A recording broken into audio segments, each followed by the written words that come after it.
नमस्कार, स्वागत है आपको। चर्चा करेंगे आज भारत के उस गेम प्लान की जिसने चीन को करारा झटका दे दिया। दरअसल चीन की विस्तारवादी नीति से तो सब वाकिफ हैं, लेकिन इस नीति के खिलाफ भारत ने ऐसी चाल चली है जिसमें चीन फंस कर रह गया। दरअसल श्रीलंका में आप सब जानते हैं कि किस तरीके से चीन ने श्रीलंका को मजबूर कर दिया, और स्थिति ये है कि इतने ज़्यादा कर्जे चीन ने लाद दिए हैं श्रीलंका पर कि श्रीलंका पूरी तरीके से पाई पाई के लिए मोहताज हो गया। और इन सब के बीच श्रीलंका के कर्ज के जाल से निकलने की जो छटपटाहट श्रीलंका में थी, उसमें मदद के लिए भारत सामने आया। परिणाम ये हुआ, जो प्रोजेक्ट पिछले साल चीन के हाथ में थे, श्रीलंका ने वो छीन कर सीधे तौर पर भारत को दे दिया। यूँ समझ लीजिए कि बिजली प्रोजेक्ट लगने वाला था श्रीलंका के अंदर और चीन की कंपनी ये लगा रही थी। लेकिन अब यूँ हुआ कि भारत ने इस पर कड़ा एतराज़ किया, क्योंकि मसला जो भी जगह थी जाफना तट पर, उस जगह पर वो जगह तमिलनाडु के नज़दीक पड़ रही थी। लिहाजा सुरक्षा कारणों का हवाला देकर भारत ने जब श्रीलंका में एतराज़ किया तो श्रीलंका भी सोचने के लिए मजबूर हो गया। लिहाजा वो प्रोजेक्ट कैंसिल किया गया और उसके बाद वो प्रोजेक्ट सीधे तौर पर भारत में आ गए। भारत 3 बिजली प्रोजेक्ट को वहाँ पर बनाएगा और इससे न सिर्फ बिजली वहाँ पैदा होगी, बल्कि भारत और श्रीलंका के साथ जिस तरीके से सहयोग दिया गया है और जिस तरीके से आने वाले दिनों में सहयोग की उम्मीदें जताई जा रही, उसमें अब चाइना के पाँव उखड़ने लगे, क्योंकि चाइना की ही करतूतों का नतीजा है कि वहाँ पर श्रीलंका पाई पाई के लिए मोहताज हो गया है। पूरा देश कर्ज के जाल में फंस गया और इस कर्ज के जाल में डालने का इकलौता जिम्मेदार चीन है। स्थिति ये हो गई थी कि हम्बन टोटा बंदरगाह जो श्रीलंका का, वो 99 साल के लिए चाइना को लीज पर देना पड़ा। जाहिर है ये बुरे हालात क्यों क्रिएट हुए? ये बुरे हालात सिर्फ और सिर्फ क्रिएट हुए कर्जे की वजह से, क्योंकि ये सब जानते हैं कि चीन का प्लान क्या। चीन पहले आसानी से कर्ज दे देता, उसके बाद अपनी मनमानी करने लगता, क्योंकि कर्ज के बोझ तले देश कुछ कर नहीं पाते, कोई डिमांड रख नहीं पाते।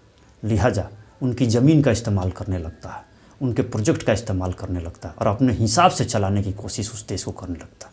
और ये हाल श्रीलंका का हो गया था, क्योंकि ज़्यादा दिन गुजरे नहीं जब आपने अखबारों में कई खबरें पढ़ी होंगी कि श्रीलंका में स्थिति ये है कि बुनियादी सुविधाएँ, चाहे बिजली हो, पानी हो, दूध हो, सब्जियाँ हों, इतनी महंगी हो गई है कि आम आदमी के खरीदने के बूते की बाहर की चीज़ हो गई।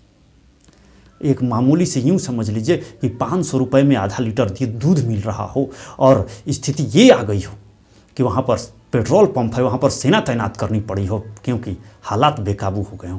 ऐसे हालात की कल्पना श्रीलंका ने की नहीं थी, लेकिन श्रीलंका में ये हालात हुए और इसके पीछे एक ही देश जिम्मेदार है जिसका नाम है चाइना।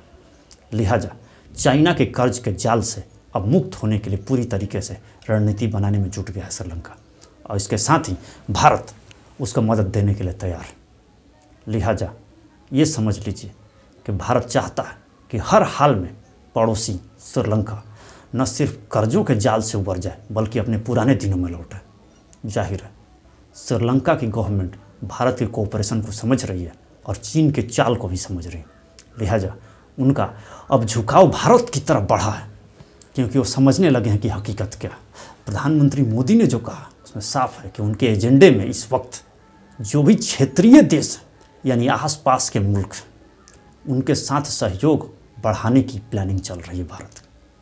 कुल मिलाकर जिस विस्तारवादी नीति के दम पर चीन अपनी हुकूमत जमाना चाह रहा है और अपना दबदबा कायम करना चाह रहा है एशिया में, उसके प्लान पे पंचर करने के लिए भारत तैयार है। अब सिर्फ कर्जे के दम पर किसी भी देश पर अपनी मनमानी करेगा चीन, ऐसा हो नहीं पाएगा। लिहाजा ये विस्तारवादी नीति पड़ोसियों के साथ जिस तरीके का गेम कर रहा है चीन, अब उसके दिन यूँ समझ लीजिए कि लदने वाले हैं, क्योंकि भारत अपने तरीके से सहयोग के जरिए उनके साथ आगे बढ़ना चाहता है। यूँ समझ लीजिए कि जिस तरीके की परिस्थितियाँ बन गई हैं, उसमें चीन समझ तो रहा है कि बात बिगड़ गई है, लेकिन अब वो करेगा क्या? क्योंकि अब पड़ोसी मुल्क जिस तरीके से सहयोग कर रहे हैं और जिस तरीके से भारत का सहयोग है, उसके आगे चीन की चल नहीं पा रही। फिलहाल इस वीडियो में इतना ही। बहुत बहुत धन्यवाद।